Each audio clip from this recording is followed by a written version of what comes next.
Hey guys, tonight we're going to drift back to a part of history that's not exactly soothing, but oddly hypnotic, if you think about it long enough. So dim the lights, get comfortable. Maybe you've got some tea or something stronger. Either way, you're not going anywhere for the next hour and a half, so you might as well settle in.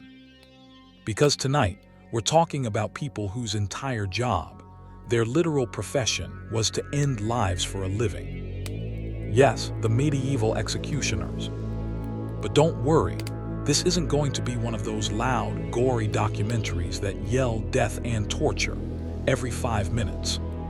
No, we're taking the quiet road. We're just going to float through the strange, lonely lives of the men who swung the swords, tied the ropes and sharpened the axes, and somehow still had to go home at night, eat dinner, and pretend life was normal. So let's start there. The job nobody wanted, but someone always took.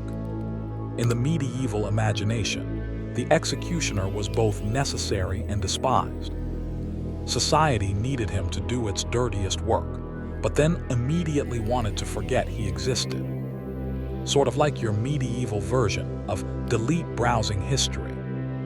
But here's the thing, being an executioner wasn't always some punishment. Sometimes it ran in families.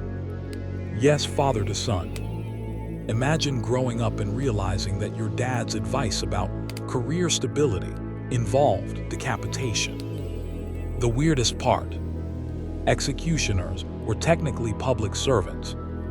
They were hired, paid, and even given housing by the town.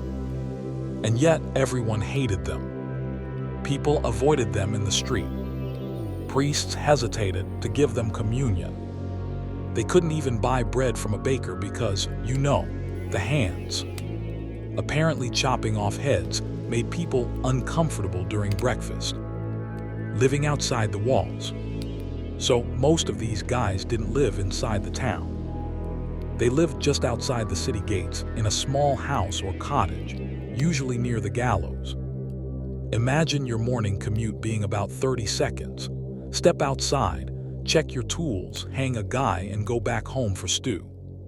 Their homes were easy to spot. Not because of a special sign or anything, just because no one else wanted to live nearby. The smell alone from the gallows area could ruin your appetite permanently. But there was also a practical reason. Executioners were technically handling corpses, and that crossed into a kind of ritual impurity. In the medieval mindset, touching death made you spiritually contagious. So they were like walking bad omens. If you brushed against one accidentally, you might get home and immediately sprinkle holy water on yourself, or at least burn the tunic you were wearing. But it wasn't all bad. Now, let's not feel too sorry for them. Because, ironically, executioners often made more money than many craftsmen or